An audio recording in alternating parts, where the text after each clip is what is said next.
Welcome to the 99 Podcast, a ministry of Crossroads Grace Community Church in Manteca, California. I'm Heather Mahoney, and I'm excited that you're joining us for Season 2 of the 99 Podcast. We hope it challenges you and creates a hunger to dive deeper into Scripture so you can know Jesus better.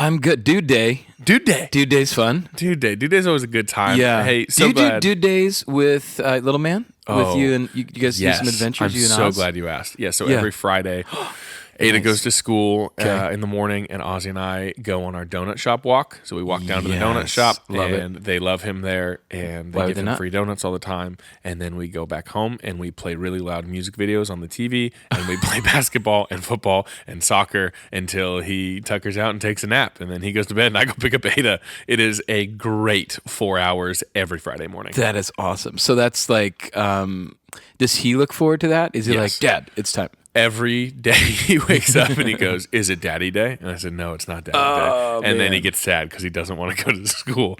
But it's like, I love that. I feel bad for him, but also I'm really excited that he's excited for Daddy Day on Friday. Heck yeah. Okay, well, that's cool. Well, this will be less enjoyable than that, but hopefully a different type of joy, right? You know what? Sean and I could eat donuts. Yeah. Well, you could be. We could. You know, have one for me. No problem. Pour one out for the homies. I've heard that that's really good podcast material, just sitting here eating donuts, talking on a podcast. Yeah, well, especially with no visual to it. Yeah. Like it's just people just chewing. I know that Heather would definitely love that. And then Aaron Boswell would definitely not like that. So anyway, this is going well so far. Yeah, I think we really have covered a lot of good ground. And so anyways, tag pray and go home or what? Good to go. We are here talking about our Christmas message because if you can't tell from the very locked in train of thought that we have, all things are happening around here, and it is Christmas time, and we just got done with our Christmas services, and we've got more coming up right now. Oh, yes. We got the candlelight services. So when you're listening to this, you need to be preparing for the 23rd and 24th. We'll put a little link in the show notes at the bottom there so you could take a look. But we would love to have you join us. It's a totally different service than you experienced this weekend. It's arguably one of my top 2 services that we do every year. And so we'll be doing it in the round. It's our candlelight service. It is just something special. In fact, I think you've got a little special game that you're going to be doing as a part of that, right? Yeah, I should. If you're listening, you get to know what the game is. Are you going to tell them now? I will. Like they deserve a little bit of a sneak preview. Okay. Well, they like a step ahead. You see, we're going to put a word on the screen, right. And then we're going to ambush people with microphones to sing a song that has that word in it. So if you're listening and that excites you, sit towards the front. If you're listening and that doesn't excite you, like cower. I don't know, like hide. That's usually.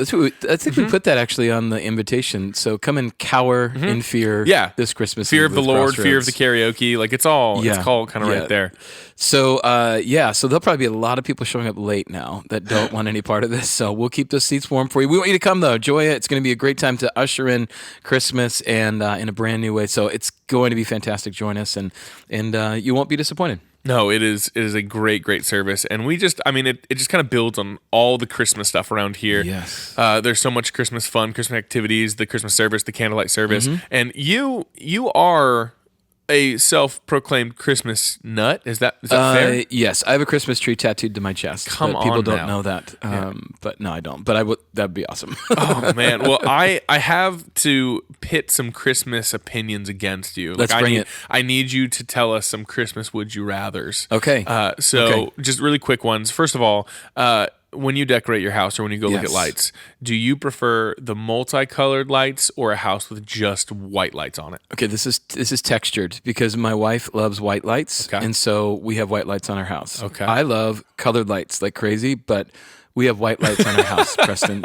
Because when I go and look at the lights, like on Christmas Tree Lane, which is near us if you're listening out of town, like it's this crazy area, like I don't know how they do it, but it's awesome. And so I love all the multicolored. So multicolored for me, white lights for Cherie wins. Which means you have white lights. Got it. Yes. Is it bright white lights or the soft, like yellowish lights? Oh, very soft. Very soft. soft. Yeah. I don't understand the bright white ones. Yeah. How it feels dentisty, right? Well, and then they had like the icicles that then those are like really bright. Like I've been around some sickles in my day, and they have never looked like that. Well, it's because none of us know what those look like. We don't actually know what icicles look like. Probably That's the closest I've ever seen. Yeah, and you should never stand underneath an icicle. Just word of warning. Because they will impale, and it's a whole thing. So. Oh my gosh. All right, on that great note, do you prefer inflatable Christmas decorations in the yard or those wooden cutout painted decorations? I'm kind of an inflatable guy. Okay. I enjoy an inflatable. Yes. Again, Cherie would like the wood cut to match the plane, but inflatables, that's so much fun. So we actually there was a Bengals snowman below inflatable. Yes. And so last year we inflated that in his room. Oh, so man. if you get him, he loved it. And so he was very disappointed when we decided not to do that this year. So, but yeah, so inflatables, all for it. Love it. I never knew about the wooden cutout ones until I came here. Like I never saw those growing up really? in Arizona. Never. And then out here, everyone has them. And my kids obsess over them. Is that because like the wooden thing that will start on fire because it's so hot? Like just spontaneously combust? Yeah, it's like there's like a magnifying glass above the state and the sun really just kind of like gets it. Yeah, it's a bummer. So, okay, do you prefer Christmas trees to have lots of mismatchy, all crazy family ornaments like the ones your kids made in kindergarten, or do you like an aesthetic, all matching, like very crafted Christmas tree? Well, you've seen our home. Yes. So you were able to come in and see the aesthetic tree that we have in the front room. It's our big one. Massive. And, love it. Yeah. So actually, sneak peek, going to be talking about that at candlelight service. So you have a heads up for that. But I enjoy like the family ornaments and getting all those things out and be like, oh, I remember this and all that. The putting away, that stinks. But the getting out, so much fun. So that would be, for sure. Okay. Wrapped presents or bagged presents? I can't stand wrapped presents. I don't understand. We are wrapping something up for literally seconds, and then they're going to open it back up, and then you just throw it away. Like, what are we doing? It's ridiculous. So I don't even like bagged presents. I would just like, they're already in a box. Like, just here. So anyway. That's a hot take. I don't know. I'm very passionate about that. So, I mean, like, I don't know. Like, are you wrapped, bagged? No, like, I'm so bad at wrapping presents. I, 2 nights ago, asked Cass, hey, will you be incredibly disappointed or just a little disappointed if all of your presents are in bags? And she said, incredibly disappointed. Darn, so I'm going to wrap very poorly all these presents. It's going to take me 2 hours. And she has 3 things. It'll take me 2 hours. And like 7 rolls of tape. It's going to look so bad. And she's going to be so much happier. But did you see this episode is going to be so fun. There is this video of I think the guy is from Japan. Okay. And he's wrapping a box and he uses one piece of tape for the entire thing. And it looks sublime. Like I've never seen. You got to look it up. We'll find it. We'll put it in the show notes. It's amazing. There's no way. One piece of tape and it looks perfect. So anyway, man, just if you think you're good at something, there's always someone out there who's so much better. Always. But I don't know. Okay, sorry. Do you like going to see Christmas lights, or do you like going Christmas caroling better? Oh, lights all day long. Lights. I enjoy me some caroling. Don't you? Yeah. But you said you've never caroled. No, I've never caroled. That's never been something I've done. Have you received a carol? No. No one's ever walked up to my door and sang songs. What kind of jacked up neighborhood did you live in Arizona? I don't know. There's no carol. Like, no. Was it like a gated community where it's like, you may not come in? No? Absolutely not. No, it was a regular old community with no carolers. If we had a poll, I have to imagine less people have had carolers than have had. There's no way. No way this is like that common of a thing. Okay, we're going to find out. All right. We got to do a little something. Leave a comment. Yeah, or something. We need to know. Okay. Do you prefer the Jim Carrey Grinch, the original Grinch, or the new Grinch filled with Tyler the Creator music? When you say OG Grinch, is that the cartoon? Yeah, like the really short one with the hand drawn. Yeah. I like Jim Carrey, I think. A good call. So funny. Me too. And now that you get to see some of the behind the scenes stuff, yeah. Have you seen the part like where he takes the tablecloth from underneath like this stuff? Mm-hmm. Did you see the take on that? Like and it rips off clean? Yeah, and he wasn't expecting it to do that. Yeah. So he comes back to the table and just like messes it all up. I love that. I love that. That's the best one. My kids love the new Grinch. I don't understand why the Jim Carrey one's so much better. Someday you'll change them. Okay. Probably. Final question. True or false? is the Polar Express the scariest animated movie of all time? There's a right answer.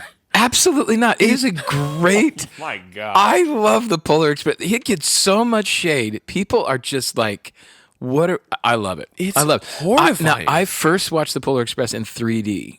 It was so cool because like when the train stops and like the little peak, it like stops at your nose. Oh, so fun.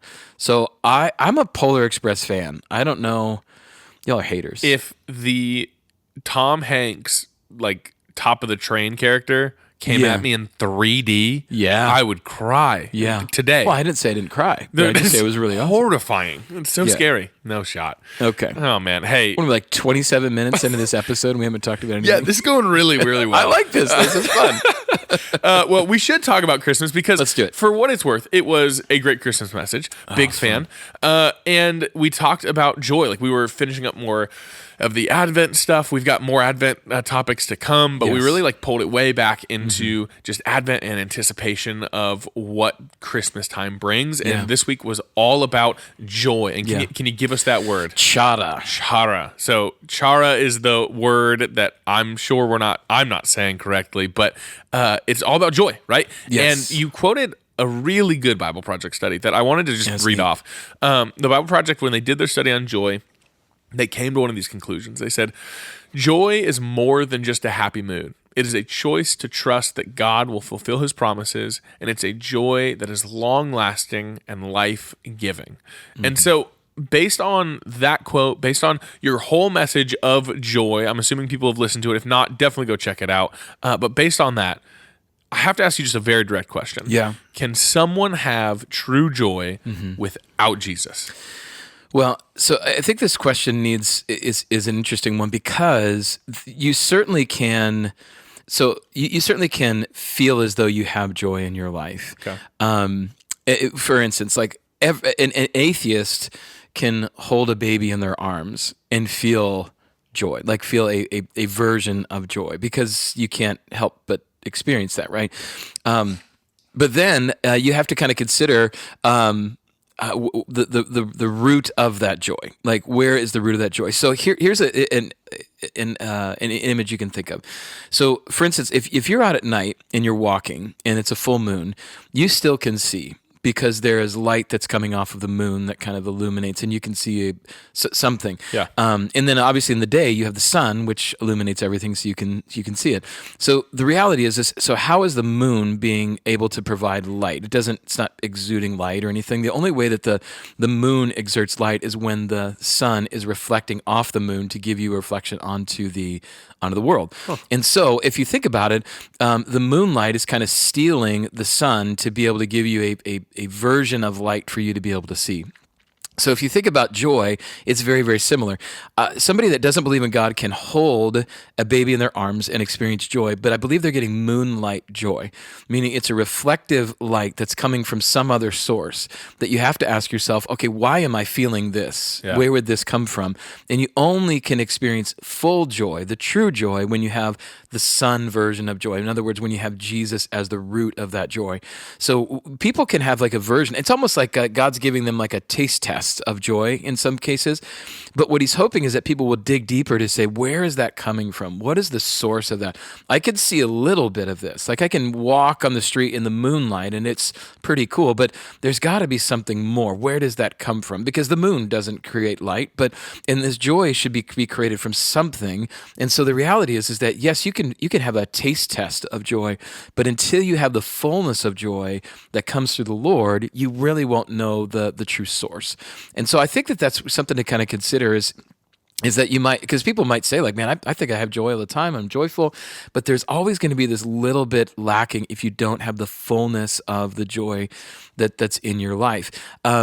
And for instance, if we go back to the baby, for instance, as you look at the difference between a non-believer who has joy in their child and a believer that has joy in their child is really this. The non-believer looks at their child and says, man, I'm so joyful. I'm so glad that I love this child. I love it.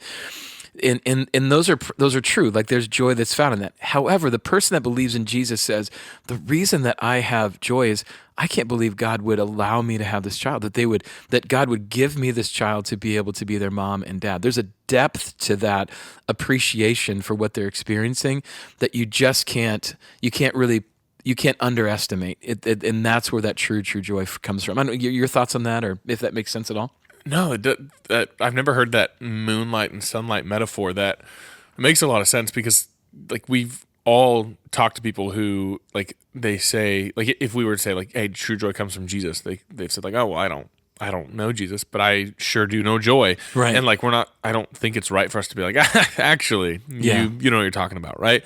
But there is the idea that it's reflection. It makes me think of like the Romans 1 passage where he's like, it's Romans 1:20. Like, for since the creation of the world, God's invisible qualities, his eternal power and divine nature have been clearly seen, being understood from what has been made, so that people are without excuse. Like even people who don't know God can see God reflected. So do you think like I think about in Arizona, there's this city or town called Sedona, which is like one of the mystic capitals of at least the West Coast, right? And it's full of people who go there and like in all genuineness, they go there because the rocks make them feel better. Like, right. And the rocks give them wisdom and all this stuff. So do you think that like that's kind of an offshoot of this idea that like true joy can be found when people say like they find purpose in nature? Like I can go to Yosemite and be blown away by God's creation, right? But also an atheist can go to Yosemite and be blown away by how ridiculously beautiful it is, right? Is that kind of like we can both find the truth that comes from it, but we have different understandings of the root? Is that where you're getting at? Yeah, yes and no. I think that the problem is that if you just are experiencing beauty for beauty, you still are left with a deeper question of how did this beauty come to be? Like there's these minds that if you would allow yourself to continue to go down, that's why Romans 1 is so true, is because God's like, hey, I'll give you some beauty, but the more that you ask about that beauty, you're going to find me. Like the more that you keep going, you're going to find me. And so it's breadcrumbs a little bit, if you will.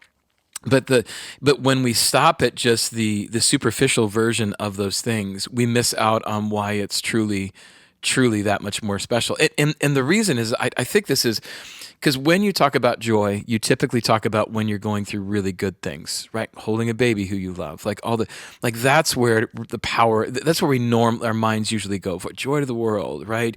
Those types of happy things.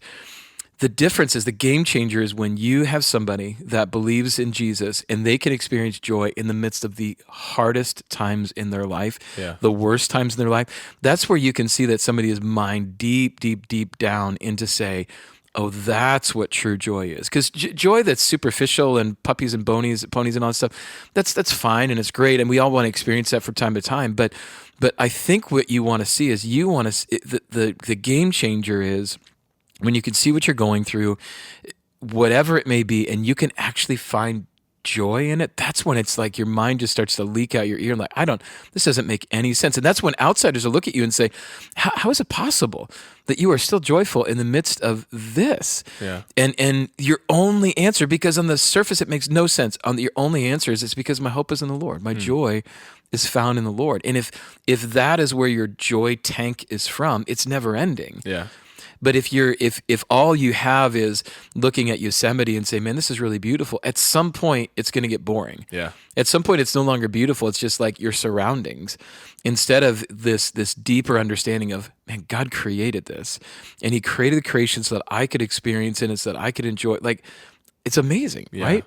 Yeah. It's the difference of like happiness is like, because of the circumstances you have, joy is found like regardless of the circumstances, like regardless of the situation. Like you have joy in like the personhood of Christ and the salvation that he offers and the creation and intention of God, right? Yeah. And like even like Philippians is like the most joyful book, like it's the epistle of joy, right? Yeah. That Paul wrote rotting in prison for like with no end in sight. Yeah. He's just constantly talking about like, here, I got all this joy. Like I have joy from the Lord who loves me. I have joy for the churches that he's a part of. So, and he uses a word in Philippians. He uses the word contentment. He says, I've learned to be content in all circumstances, whether well fed or right. Yeah. Like contentment, I think is an offshoot of joy. Yeah. Like if you're able to be content, like you in all circumstances, Yeah. you've got a joy that's there. It's a residual effect of it's always. That's why it always comes back to Jesus. Like it's always coming back to Him. So anyway.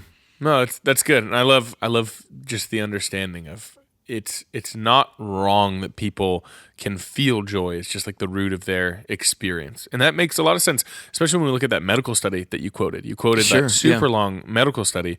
What you want to sum that up really quick, just for the listeners? Yeah, I mean the gist of it is that they interviewed people about joy, and they asked them like where it came from and what they were experiencing as they were going through it, and what was interesting is that people would describe different things. I mean, they would say that they found joy in achieving goals or activities that they did, or art, or nature, or all of the things that we've been talking about. Like, and they wanted to find out what effect joy had on them, and where they were able to find it, and how they were. And the reality of the study is that, and the reason was because it was a secular study, they came to this conclusion of like, I'm not sure what it is. I don't know where you get it, but I'm sure people love it, and they kind of want a lot more of it. And here's a few areas that it's found in, but you know what? It's found in a lot of other areas. And so the study was somewhat vague, but yet also very powerful in the sense that they couldn't put their finger on it. Yeah. And when they finally said, and I love that section where they called it the joy paradox, which I just loved that. That the person that they interviewed, she actually said, happiness is just a general state. When we talk about joy, we're talking about something elevated from that. But they couldn't even put her finger on like what that was. And so I think that's interesting. And the study was done by the National Library of Medicine, or they sponsored it. So they were looking from a medical standpoint in front, like the neurochemicals and all that kind of stuff. But the reality is that when you find something that is indescribable, you have to point towards God to be able to have the description of what it might have been. So yeah, it was an awesome study. It was super fun. And I think that the natural question that comes from that is whether we're a believer who is very affirmed in the joy that they have in Christ, or whether we're someone who is trying to figure out, like, do I want the joy of the world, or want to try and get joy from the world, or do I want to try out this like Christ thing? What does it practically look like for us as believers, as followers of Jesus, to start trying to replace fleeting joys of the world with like true joy that comes from Jesus? Because I imagine we have to like do some actual work to replace it, right? Yeah, well, I think it is.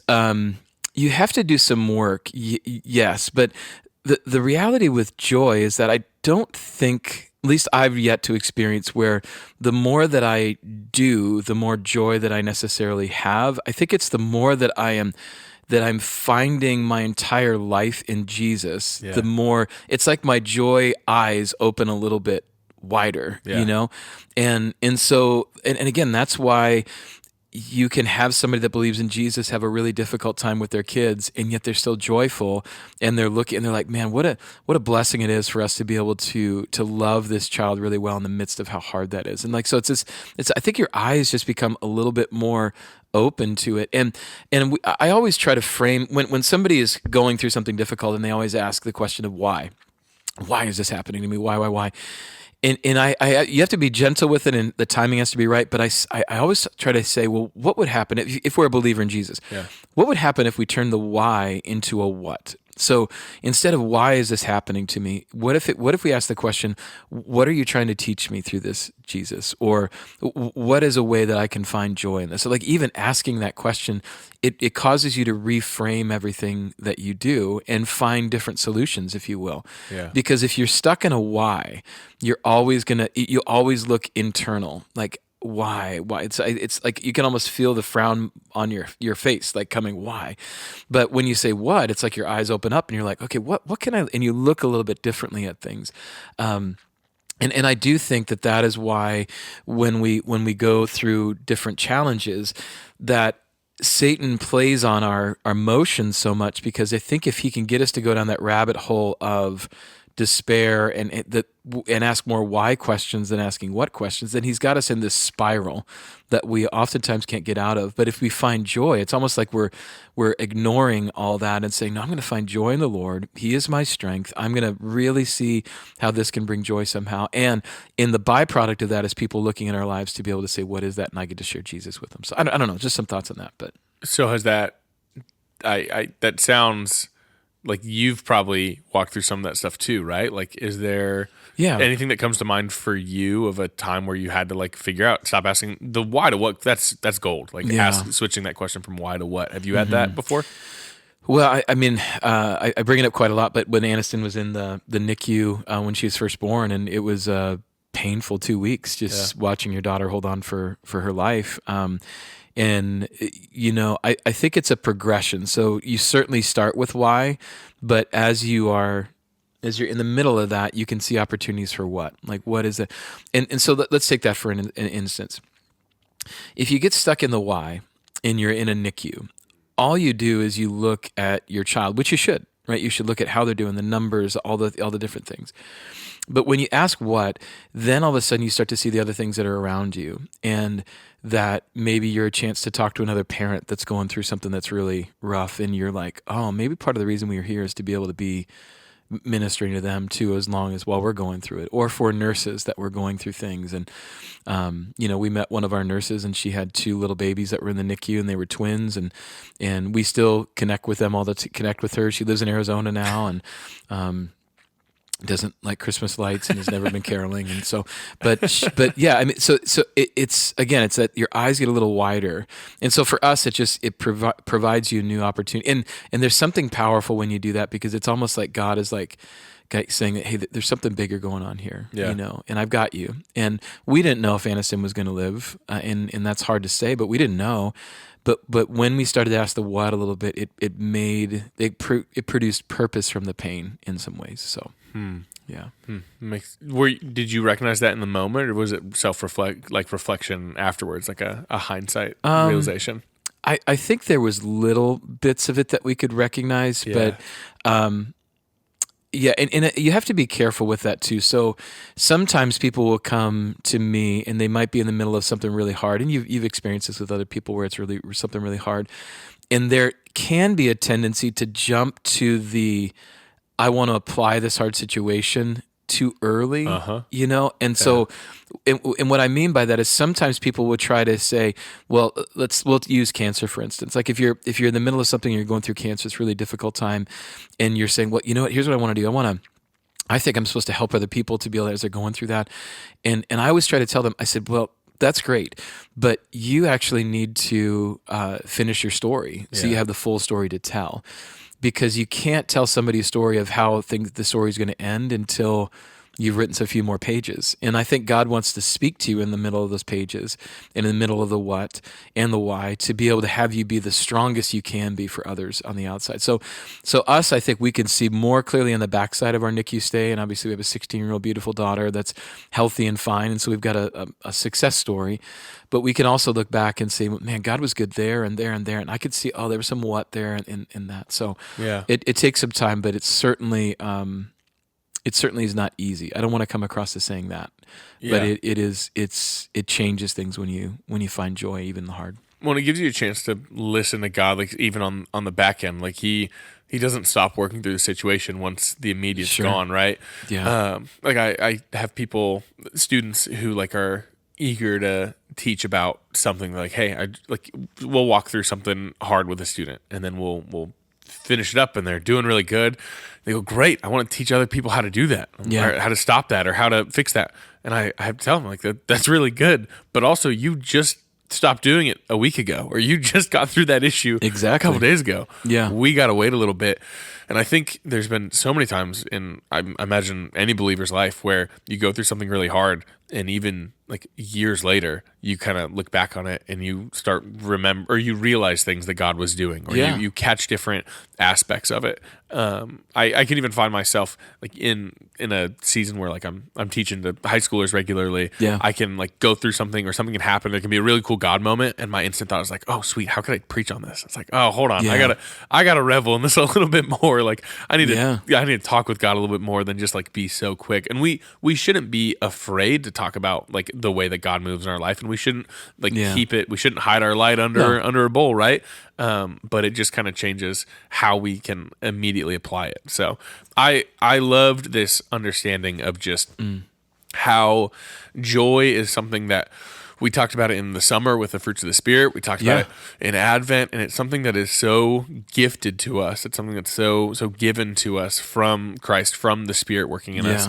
And it's also something that like we decide on. We it's not our work that does it, but we have to intentionally see it. We have to intentionally find it. And the whole idea of like Jesus opening our joy eyes is real. Like, there's so many situations where you look at it and you're just down and you're bummed out about it, or nothing seems right. And if you just turn the diamond a little bit and like let the Lord lead it, man, you see joy in all those situations, right? Yeah, we have the choice. Like God gives us a choice on how we're going to view things, and it's certainly joy is a much healthier, I would say, way to be able to approach things, and not. I think it's also important to say it's not naive joy. Yeah, it's not like with your head in the sand, like, oh, everything's fine while you're battling cancer and maybe you're in debt and maybe your marriage is rough. Like, like praise the Lord, like there's a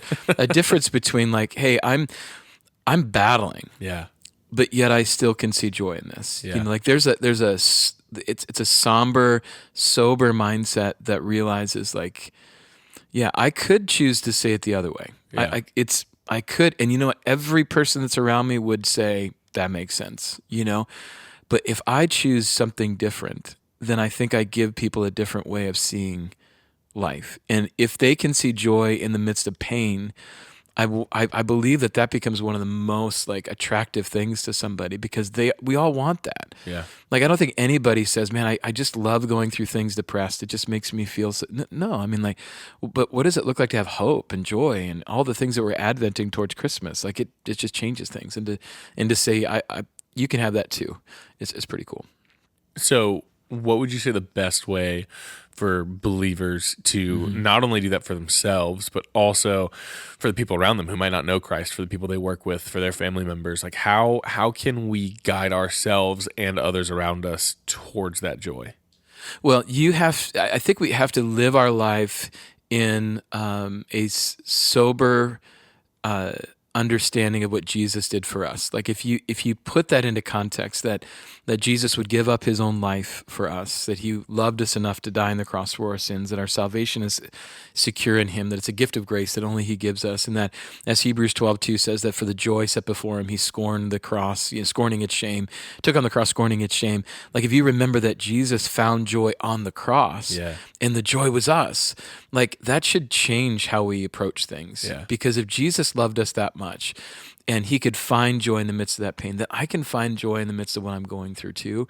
And I always feel like if you have a healthy, eternal perspective, it helps you to have a proper, finite perspective of what's happening in life. So yeah, I think it would be really good. I think that whole idea is awesome. So I totally agree with you. I think that is probably our number one takeaway that I found with this Christmas sermon, with this idea of just like looking into Advent and kind of looking towards the past of what joy that Jesus brought on the cross, and looking towards like how that impacts our future. It's not just a past one. It's not just a man, that was a joyful time. It's we have a future. We have an eternity with Christ that is full of joy. And while like, I was at a funeral the other day, and it's such a when you go to a funeral of someone who like loved the Lord really well. A good point. It's you're gonna miss them, but also, man, I am thrilled that they're up there rocking with the Lord, and I can't wait to go hang out with them again. And there's joy that comes from it. It doesn't change the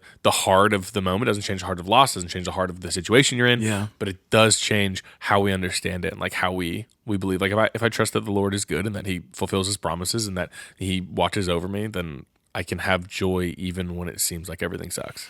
Yeah, well, what they call it, tears of joy. Yeah, like it's this profound way of saying. And you have to talk to people that way. Like, I'm crying, but I'm really happy. Like and so that there's a way that you can, those emotions can coexist together. Yeah, that grief and joy can actually coexist together in this really powerful way. But but what sandwiches those together and holds them together is hope. Yeah. Like if you have grief without hope, it's devastating. Yeah. And if all you have is joy without hope, then you just have this like pie in the sky. Everything's fine.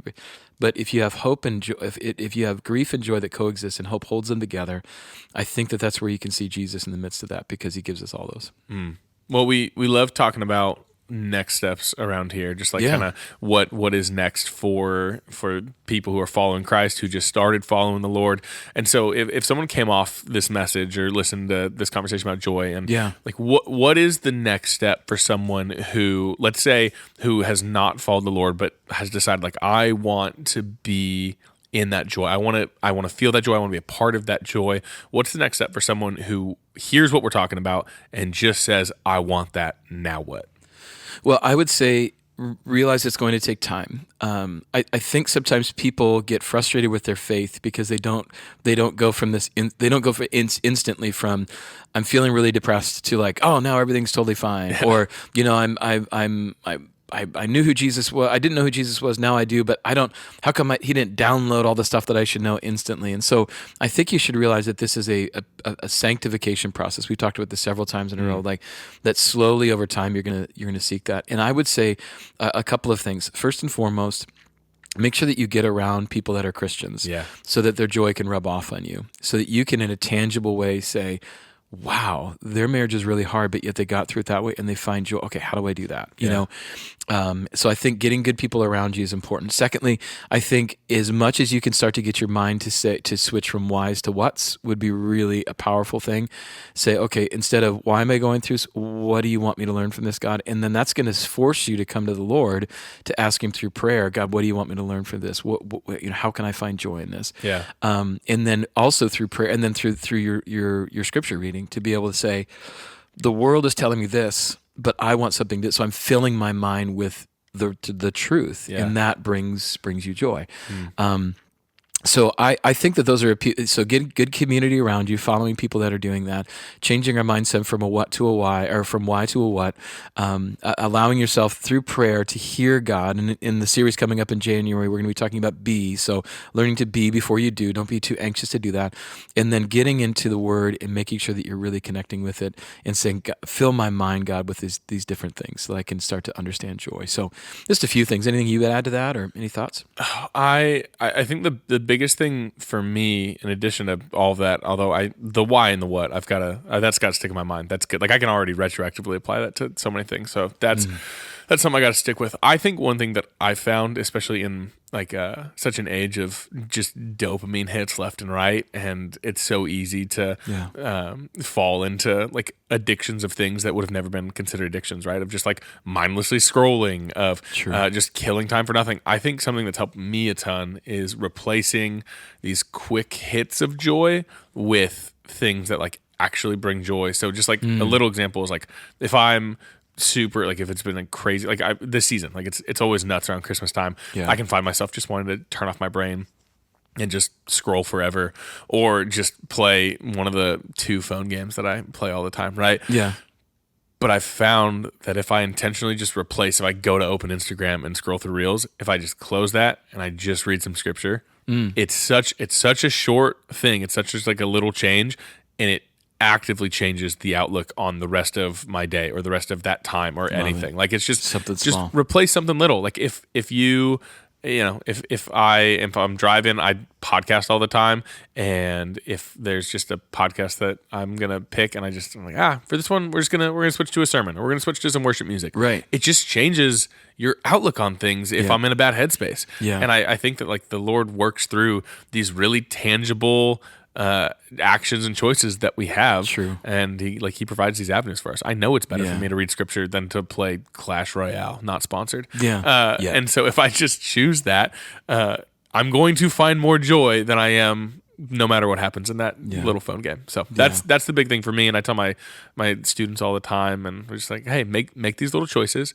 It's kind of similar. I've been talking about micro prayers a lot. That's something that I love it. I got from you and talking with your kids and people. But just like these little choices that you make, if you just take little inch choices towards the Lord instead of what else it was going to be, you'll be shocked at how far you get towards him. Yeah. Well, and what you're describing is as you're making these choices, you need to realize where you need to say, okay, what is bringing me the true joy and what is not. Yeah. And then you just start to stack up the true joy moments and say, well, I want way more of that than I want of this other thing. And so some of it is just kind of common sense. Yeah. Like if I'm going to take my hand away from the flame and that doesn't hurt my hand, oh, there's joy over there. I want to experience joy that's found in the Lord. So, and then probably one last thing that I would just say is that as you're looking at areas that you feel bring you joy, the way that you can ultimately tell if those are honoring to the Lord or not is the fruit that comes from that. So the dopamine hits of scrolling through Instagram is like, well, I'm